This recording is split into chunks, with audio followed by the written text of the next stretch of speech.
If you're involved in UK property investing or considering diving in, you've likely come across the term no money down. While the phrase no money down may sound enticing, it's important to recognise that this doesn't fully capture the reality for most investors. Although some initial capital is required, the goal for many property investors is a strategy of no money left in. In simple terms, no money left in means purchasing a property, adding value through refurbs or improvements, and then refinancing to release most, if not all, of the money you initially invested. This strategy allows you to recycle your capital, reducing your exposure in each deal and enabling you to continue investing without constantly needing to inject fresh capital. But how exactly does this work? Well, let's explore the strategies behind it, including buy, refurb, refinance, which is most commonly known as BRR, and the title splitting strategy, and how you can use them to achieve no money left in. To fully understand the no money left in strategy, it's important to first break down what it entails. When you buy a property, you typically require a mix of your own money and borrowed funds like a mortgage or a bridging loan to make the purchase. Once a property is acquired, you may decide to renovate or improve it in order to increase the market value. After adding value, you can refinance a property based on its new, higher valuation. Ideally, the new mortgage will cover your original purchase price, the cost of improvements you made, and leave you with your initial investment back, or even more. In essence, refinancing allows you to pull your money back out of the property, and in an ideal scenario, you're left with no money left in the deal. This enables you to reinvest your capital into your next property, repeating the cycle and expanding your portfolio without needing more capital up front. The buy, refurbish, refinance model, or commonly known as BRR, is one of the most widely used strategies to achieve no money left in. Here's how it works. The first step is purchasing a below market value property. This property will often need some degree of renovation, whether it's cosmetic updates or more extensive refurbishments. The key is that the price you pay for the property should allow room for the improvements you plan to make. Once the property is purchased, you move on to the second step, which is carrying out the renovations or refurbishments. This is where you add the value. Whether you're updating the kitchen or bathroom or completing larger changes like extensions, the aim is to significantly increase the property's market value. The goal is to make the property worth far more than the original purchase price. Finally, after completing the work, you refinance the property based on its new, higher valuation. If your renovations have added sufficient value, the new mortgage should cover the original purchase price, the cost of the renovations, and leave you with your initial investment back.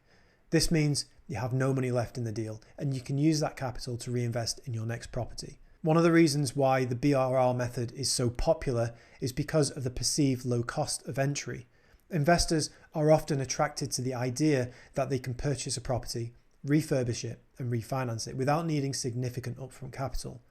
Unlike traditional property investment models that might require larger sums of cash to buy multiple properties, the BRR strategy offers a potential to recycle capital and continue growing a portfolio with relatively lower initial investment requirements. The appeal lies in refinancing to pull out your initial investment while keeping your own capital tied up as minimally as possible.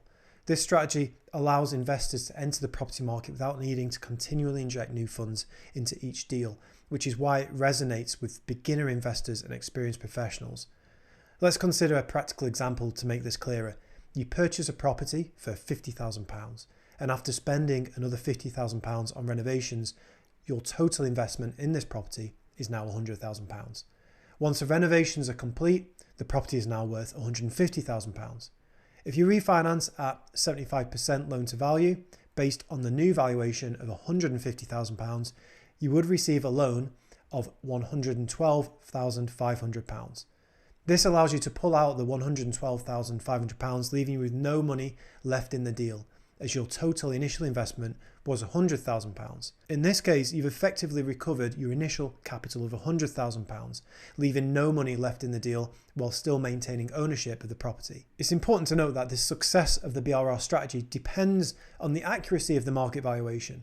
If your improvements don't add as much value as expected, you could struggle to refinance at a high enough level to recover your initial investment. Working with an experienced mortgage broker is essential for ensuring that you get the best possible refinancing terms once the property is complete. Title splitting is another powerful strategy for achieving no money left in.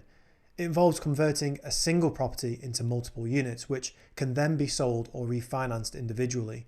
This can work particularly well if you acquire a property with the potential to be split into smaller, self-contained units, such as transforming a large house into apartments. Once you've carried out the necessary work to split the property, you can either sell the individual units separately or refinance each one on its own. The key benefit here is that each individual unit typically has a higher combined value than the original property, allowing you to release more equity than you originally invested. An advantage of title splitting is that it doesn't always require a major refurbishment to add value. Instead of spending large sums on renovations, sometimes you can create significant value simply through the title split itself. For example, if you buy an apartment block that is not yet split into separate titles, you can carry out the title split without a costly renovation. This allows you to concentrate on creating value from the legal reclassification of the property, potentially making it a quicker and more cost-effective strategy. Title splitting is even more powerful when it comes to acquiring larger properties in a single transaction. This strategy enables you to grow your portfolio much faster than the BRR method, as you can acquire larger, higher value properties without the need for extensive refurbishments. In fact, you can borrow up to 100% of the purchase price on a property with significant potential for title splitting, making it an incredibly attractive option, especially for investors with limited capital. By the way, if the idea of borrowing up to 100% of the purchase price when buying large apartment blocks sounds appealing, I've created a free training that you can access through the link below in the description. For instance, you could acquire a large property worth £1 million, which, once split into multiple units, could yield a significantly higher combined value than the original purchase price. You might be able to negotiate a purchase price of £700,000 for the entire property, as it hasn't yet been divided into separate titles. This opens up the opportunity to borrow against a higher split value, typically 70 to 75% loan to value on the £1 million valuation. There are a handful of lenders who are happy to lend against a higher split value when you purchase a property, which can drastically reduce the need for large deposits.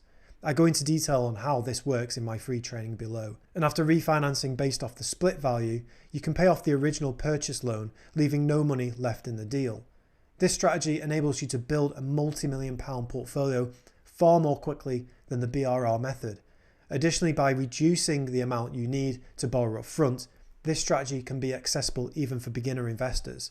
It's an excellent way to leverage limited capital to rapidly scale up your portfolio and potentially achieve significant returns in a shorter time frame. Let's break this down. You acquire a large property that's worth £1 million once it's been split into individual flats or apartments. However, you purchase a property for £700,000 as it hasn't yet been divided into separate titles. And despite buying the property for £700,000, you can borrow 70 to 75% loan to value based on the split value of £1 million. This means you can borrow between £700,000 and £750,000 against the future split value of the property. When you refinance a property after splitting it into individual units, you will base your new loan on the £1 million valuation of the split property. At a 75% loan to value, you can secure a new mortgage of £750,000, which will cover the cost of the original purchase and pay off the loan used to acquire the property. And in this example, by leveraging the higher split value, you've used a discounted purchase price to borrow 100% of the cost of buying the property. When refinancing based on the split value, you've managed to cover your initial investment and leave no money left in the deal. Now, full disclosure here, I'm not promoting no money down strategies, as I haven't included any other acquisition costs for either approach. Of course, there will be additional costs such as solicitors' fees, valuations, and broker fees that you'll need to factor in for any purchase. As with any investment strategy, achieving no money left in comes with its risks. One of the main risks is the uncertainty surrounding property valuations. If the work you've done doesn't add as much value as anticipated, you may struggle to refinance at the level you need to recover your initial investment. Other risks include unexpected costs during the refurbishment or title splitting processes, fluctuations in the property market, and changes in lending conditions. To reduce these risks, thorough due diligence is crucial before purchasing any property.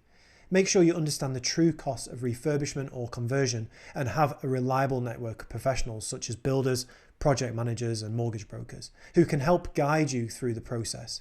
Having a contingency plan is also essential because things don't always go according to plan.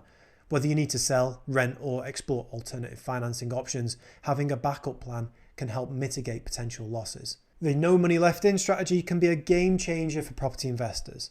While no money down might be the buzzword, the real goal for many is to achieve no money left in, a method that allows you to purchase, add value, and refinance in a way that releases your initial investment, enabling you to continue growing your portfolio without needing additional capital input.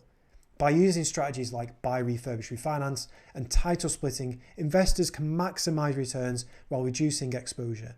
Whether you're purchasing properties to renovate or splitting existing titles, these approaches allow you to recover your initial investment, giving you the flexibility to move on to your next project. The BRR method remains a popular choice for many, primarily because of its perceived low entry costs. But title splitting, especially in larger property deals, can be far more powerful, enabling quicker portfolio growth with no refurbishment needed and the ability to borrow up to 100% of the purchase price. This makes title splitting a highly attractive strategy for both beginner and seasoned investors alike. As long as you approach these methods with thoroughness and awareness of the risks, achieving no money left in is within your reach. And as I mentioned, I've put together a free training that explains how the title split strategy works and how you can acquire apartment blocks with up to 100% financing on the purchase price. You can sign up for this free training using the link below in the description. As always, thank you for watching. I appreciate you being a subscriber, and I'm sure you'll find the training valuable. I'll see you in the next one.